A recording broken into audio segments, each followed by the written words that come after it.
नमस्कार, स्वागत है आप सभी का न्यूज 21 में। मैं हूं आपके साथ हर्षदा जोशी। अब खबरें अन्य राज्यों से। वरिष्ठ अधिवक्ता अमरीश पुंडीर द्वारा महिला अधिवक्ता नाजिया परवीन पर ब्लैकमेलिंग और रंगदारी के आरोप में मुकदमा दर्ज हुआ। मामला दर्ज होने के बाद महिला अधिवक्ता अपने समर्थकों के साथ एसएसपी कार्यालय पहुंची और इसे फर्जी बताते हुए निष्पक्ष जांच की।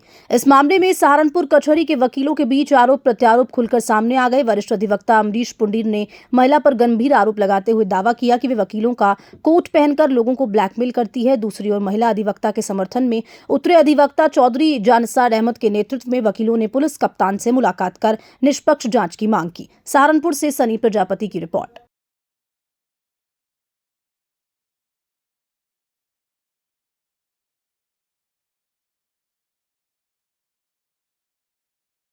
मैं Amrish Pundir advocate, civil court Saharanpur. कुछ लोग आज पुलिस लाइन पहुंचे थे, आरोप लगा रहे हैं कि कुछ यहाँ पर गिरफ्तारी हो रहा है, उनके ऊपर आरोप आप लोगों ने लगाए थे, उस पर खंडन करें क्या कुछ? सबसे पहले मैं आप लोगों को ये बताना चाहता हूं कि मेरे संज्ञान में भी ये बात आई। सबसे पहले इसमें आप ये देखिए कि जो उन्होंने आपको बाइट दी है उसमें एक लड़की जो नाजिया, वो इस समय किस ड्रेस में है सबसे पहले आप ये देखिए। उसने काला कोट पहना हुआ है और कुछ एडवोकेट उसके साथ गए हुए हैं। मैं आपको सबसे पहले बताना चाहता हूं कि नाजिया ना तो एडवोकेट है इस वक्त और ना ही हमारी बार की मेंबर है। वो कहीं अन्य जगह नौकरी कर रही है और एडवोकेट बायलाज के हिसाब से अगर कोई नौकरी करता है या कुछ भी और दूसरा प्रोफेशन करता है तो वो एडवोकेट रह ही नहीं सकता। काला कोट पहनकर पहुंचे हैं एसएसपी साहब के यहाँ। साथ वाले जो उनके गए हैं उनको भी ये देखना चाहिए कि जब वो ड्रेस में रहती है और रोज यहाँ कोर्ट में आती है तो क्या कर रही होगी। साफ सी बात है, एडवोकेट तो है ही नहीं, एडवोकेसी नहीं कर रही होगी। अब रही बात इस बात की कि हमने जो रिपोर्ट लिखाई है, मैं उसके बारे में आपको थोड़ा सा बता दूं। दोनों बहनें हैं, दोनों बहनों का काम सिर्फ और सिर्फ ब्लैकमेलिंग करना है। एक केस होता तो उसके बारे में मैं आपसे डिस्कस भी करता। मतलब इतने केस उनकी भरमार है। कोर्ट रोड पर सबसे पहले जो हमारी उसमें आया, एक दुकान थी शोएब नाम के व्यक्ति की, किराए पे ली, किराया नहीं दिया तो उसके बाद उसने खाली करने को कहा।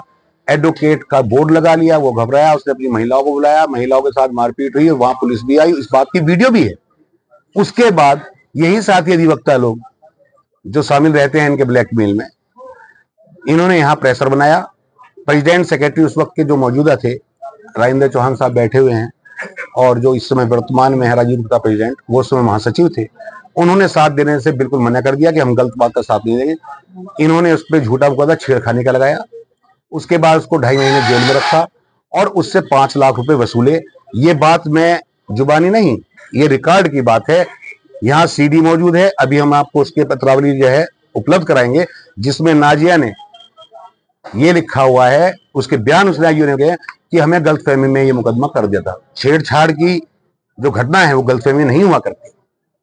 अगर महिला आरोप लगा रही है तो छेड़छाड़ का लगाए, फिर गलतफहमी क्या होती है। उसने उसमें ये भी एडमिट किया है कि हमने इससे 4 लाख रुपए ले लिए हैं, वो पगड़ी कह के। पगड़ी कितनी? 4 लाख की 3 महीना पे दुकान रही। चलिए, उसके बाद उसमें एक जो पीड़िता थी जिन्होंने खड़ी की थी, उसने ये उसमें बयान दिया है कि नाजिया मैडम चूंकि एडवोकेट हैं, जो उन्होंने मुझे कहा था मैंने वो बयान दे दिए थे, मेरे साथ कोई छेड़छाड़ नहीं। इस बात से आप अंदाजा लगाएं, एक बेगुनाह आदमी 2.5 महीने जेल में रहा। अब उसके बाद और बहुत सारे किस्से हैं, बहुत सारे किस्से, लेकिन हम लोग, थोड़ी हमारी मर्यादा है, कोशिश तो करते हैं कि कोर्ट में हम सफाई रखें। एडवोकेट सिर्फ एडवोकेट बनकर रहे, ब्लैकमेल बनकर नहीं रहे।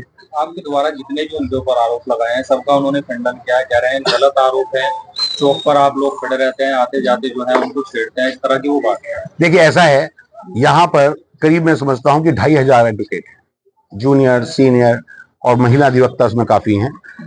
इसका जवाब तो मैं सिर्फ इतना दे सकता हूँ कि केवल 10-15 को छोड़कर जो उसकी ब्लैकमेलिंग में शामिल रहते हैं, आप किसी भी जूनियर, किसी भी सीनियर, किसी भी महिला अधिवक्ता से इस बात की जो है तस्दीक कर सकते हैं।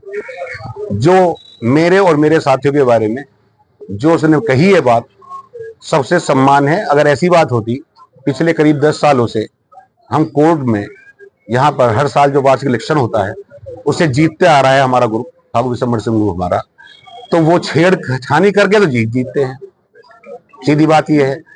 तो ये बात तो जो है उन परिणामों से, और बाकी आप किसी से भी घूम लीजिए, किसी भी चैम्बर में चले जाइए, नाजिया के, उसकी बहन के बारे में, इन सब के बारे में जो साथ हैं, इनके करैक्टर के बारे में, मेरे और मेरे साथी के करैक्टर के बारे में आपको बता सकते हैं। मैं इतना ही कहूँगा। क्या चाहते हैं आप इसमें, किस तरह का? देखिए ऐसा है, ये जो मैंने मुकदमा कराया था उसके पीछे वजह क्या थी, थोड़ा सा मैं आपका समय लूंगा। महरोज एडवोकेट हैं यहाँ पर, महरोज एडवोकेट की भाई, उनके जीजा, उनकी बहन और उनके भांजे के खिलाफ एक मुकदमा कायम कराया नाजिया की बहन ने। मामला कुछ संपत्ति विवाद का था। एडवोकेट होने के नाते हमने उनकी तरफ से वकालतनामा दाखिल किया, उसमें बाबर वसीम ने भी वकालतनामा दाखिल किया और महरोज भी साथ थे। डीजे मैडम के यहाँ उसकी सुनवाई हुई, वो बेल हमारी एंटिसिपेटरी मंजूर हो गई।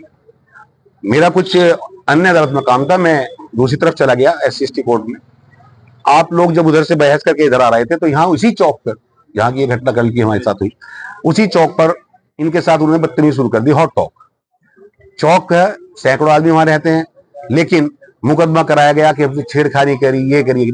उसके बाद उसमें इनके खिलाफ एक कोई लेटर वेटर छपे थे, वो यहाँ बटे रजिस्ट्री से आए, किसने करे किसने वो हमें नहीं पता, हम उसको नहीं जानते, ना हमारी ऐसी छोटी सोच है, ना हमारे यहाँ कोई साथी ऐसा काम करता। उसमें हमारी एडवोकेट हैं रमीला जी, इनको भी इसके अंदर जो है इन्वॉल्व कर लिया, उसमें चार्जशीट लग गई। उन्होंने भरपूर कोशिश की कि उसमें मेरा नाम भी आ जाए, क्योंकि मैं मौके पर नहीं था तो नहीं आया। अब उन्होंने, जिस दिन की घटना है, मैं मेरे साथ 3-4 साल। मेरा नाम चौधरी जानिसार एडवोकेट है। क्या प्रकरण है जो आप ऐसे बताते हैं? असल में बार में कुछ दिनों से एक विवाद चल रहा था जिसको लोग पर्सनल ले रहे हैं। बेसिकली पर्सनल नहीं है। एक मुकदमे से बात शुरू होकर हमारी एक बच्ची है, जूनियर है, नाजिया परवीन, पहले तो उसी मुकदमे को लेकर पहले उसके साथ बदतमीजी की गई और उसके खिलाफ ही उल्टी DC बार काउंसिल को भेज दी गई। उसके बाद अपने ग्रीवांस के संबंध में वो यहाँ कप्तान साहब को मिली और कचहरी के कुछ लोगों के खिलाफ, वकील हैं उसमें, क्योंकि एक पर्ची 50-60 रजिस्ट्री की गई जजों को, वकीलों को, और उसमें इस हमारी नाजिया परवीन बच्ची के लिए अपशब्द, वो शब्द जो चरित्र हनन से संबंधित है, जिनको मैं बता नहीं सकता। पूरी कोर्ट में द्वारा रजिस्टर्ड डाक भेजे गए, जिसकी जांच के लिए मुकदमा कायम होकर जांच चल रही थी जी। उसके बाद जांच के दौरान ही कुछ लोग जो अपने आप को ये समझते हैं कि उनकी पकौती है और ये बार उनके इशारे पे चलती है, उन्होंने इस बच्ची के साथ दोबारा DC कर दी, FIR हो गई। फिर दोबारा रोजाना उनका रूटीन है। देखो, हम लोग कचहरी से वकालत करने आते हैं कचहरी में, तो वकील का स्थान क्या होता है? या तो उसका चैम्बर होगा, अपने मौकलों से बात करेगा, या मौकलों से बात करने के बाद अपने क्लाइंट के मुकदमे की आवाज़ पर कोर्ट में जाएगा।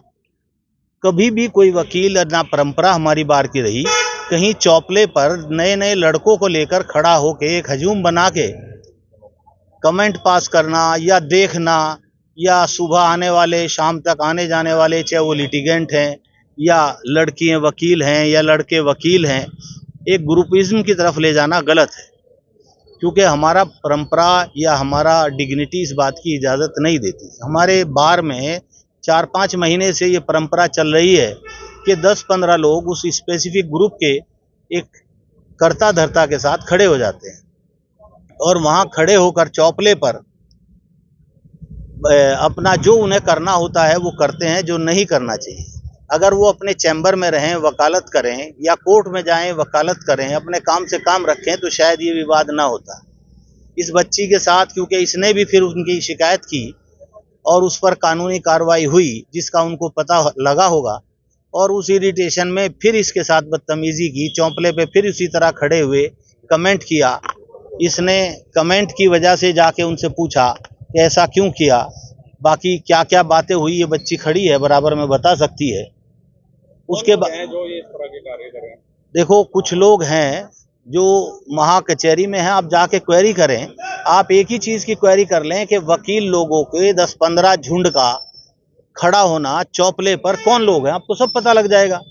वो कल भी शाम खड़े हुए, सुबह भी, रोज होते। वकीलों के लिए आप लोग आए हैं, उन पे कुछ आरोप लग रहे हैं ब्लैकमेलिंग के, रंगदारी के, क्या कुछ वो भी सही है? अरे जो लीडर हो ग्रुप का, बार का लीडर हो, वकील बहुत दमदार चीज होती है। वकील से कोई रंगदारी ले सकता है, और वो भी एक महिला वकील जो जूनियर। शर्म आनी चाहिए ऐसे शब्दों का प्रयोग करते हुए, बल्कि ये चीज लिखते हुए कि जो लीडर हैं, ग्रुप के लीडर हैं बहुत बड़े, और अपने आप को बार का चलाने वाला मसीहा कहते हैं, उनसे कोई रंगदारी मांग लेगा? यही कप्तान साहब ने कहा भी कि ये बढ़ा चढ़ा के कहते हैं। तो इसी सिलसिले में आज कप्तान साहब से मिलने आए थे कि इस लड़की के खिलाफ नाजायज हुआ है, गलत हुआ है, झूठा मुकदमा कायम हुआ है। कप्तान साहब ने आश्वासन भी दिया है, इसको एक्सपंज कर देंगे। क्या आश्वासन मिला है? आपका नाम? नाजिया परवीन। नाजिया परवीन। साहब मिलने आए हैं, लाला भाई अमरीश पुंडील एडवोकेट द्वारा, बाबर वसीम एडवोकेट द्वारा, महरोज एडवोकेट द्वारा कई महीनों से मेरा लगातार उत्पीड़न किया जा रहा है। हम दोनों बहनों को आते जाते परेशान किया जाता है, गंदे गंदे अल्फाज बोले जाते हैं, बलात्कार करने की धमकी दी जाती है। इसके संबंध में मैंने मुकदमा दर्ज कराया था 378/24। उसमें विवेचना चल रही थी। उस मुकदमे को वापस लेने का कई टाइम से ये बहुत ज़्यादा दबाव बना रहे थे। मैंने वो मुकदमा वापस नहीं लिया। उसके बाद इन्होंने ये घटना, मैंने बार काउंसिल ऑफ इंडिया में कार्रवाई की इनके खिलाफ। जो इनकी हरकतें इतनी ज़्यादा बढ़ चुकी थी कि ये लोग बिल्कुल ये चाहते थे किसी तरह या तो मैं आत्महत्या कर लूं, या जो ये मेरे से मंशा रखते हैं वो सारी ख्वाहिशें इनकी पूरी करूं। हम वकील हैं, हम यहाँ एडवोकेसी करने आते हैं, या हम वेश्यावृत्ति करने नहीं आते। हम सम्मान के साथ अपनी वकालत करना चाहते हैं। आपके इशारों पे हम नाचना नहीं चाहते, आपकी गलत हरकतों को हम सपोर्ट करना नहीं चाहते। कोई भी महिला अगर इनके खिलाफ आवाज़ उठाएगी, उसके खिलाफ मुकदमा कायम हो जाता है। कोई वकील इनके खिलाफ आवाज़ उठाता है, उसके खिलाफ मुकदमा कायम हो जाता है। इनका प्रभाव इतना है कि कोई भी वकील इनके खिलाफ आवाज़ उठाने के लिए तैयार नहीं है। हिम्मत ही नहीं है, इनके खिलाफ कोई गवाही देने के लिए तैयार नहीं है। एक भी बंदा ऐसा नहीं है, हर बंदे को अपने परिवार का डर होता है। मेरे साथ इन्होंने इतना सब कुछ गलत कर चुके हैं। एक चिट्ठी इन्होंने बना के 100-150 चिट्ठी पूरे कोर्ट में बांटी है, स्पीड पोस्ट भी की है और व्हाट्सएप पे भी चलाई है। उसी में ये मुकदमा भी कायम हुआ था। हर के ऊपर मुकदमा जी कल मेरे, ये बाद में हुआ है, पहले उनके खिलाफ है। उस मुकदमे से बचने के लिए ये झूठा मुकदमा मेरे खिलाफ कायम कराया गया है। इतना एक बात बताइए आप, पूरे सहारनपुर में अमरीश पुंडील भाई से हिम्मत कर लेगा कोई? मैं कहूँ सब एडवोकेट एक भी हो जाए तो भी उनसे इतनी हिम्मत नहीं कर पाएंगे कि उनसे रंगदारी कोई मांगे। मैं एक्टिवा पे जा रही हूँ, मुझे रोक के मेरे साथ बदतमीजी की जाती है। उसकी एप्लीकेशन मैंने पहले दी है, सारी एप्लीकेशन मेरी पहले है। मेरी एप्लीकेशन देखने के बाद में एक एप्लीकेशन लिख के लाते हैं और मेरे खिलाफ मुकदमा कायम करा देते हैं। बताया जाता है जो चौक है वहाँ पर कुछ वकील खड़े रहते हैं। बाहर के हैं या वहीं के? मेन इनके लीडर अमरीश पुंडील है, और वो अभी भी मुझे धमकी दे रहे हैं। मुझे गुंडों मेरे पीछे लगाए हुए हैं, आते जाते परेशान कर रहे हैं उनके लोग मुझे बहुत ज़्यादा, और मुझे अपनी जान का इतना खतरा है मेरे या मेरे परिवार के साथ। ये कुछ भी कर सकते हैं, इतना सब कुछ कर चुके हैं इन्होंने। न्यूज़पेपर में घटनाएं इतना सब कुछ निकलवाया है कल मेरे खिलाफ, जो सच नहीं है। आप मालूमात करें, अगर मैं गलत हूँ मुझे यहीं से जो भी आप सजा दें मैं उसे जी। इन्होंने मुकदमा एक्सपंज करने का कहा है, और अगर वो गलत है उनके खिलाफ कार्रवाई करने का कहा है।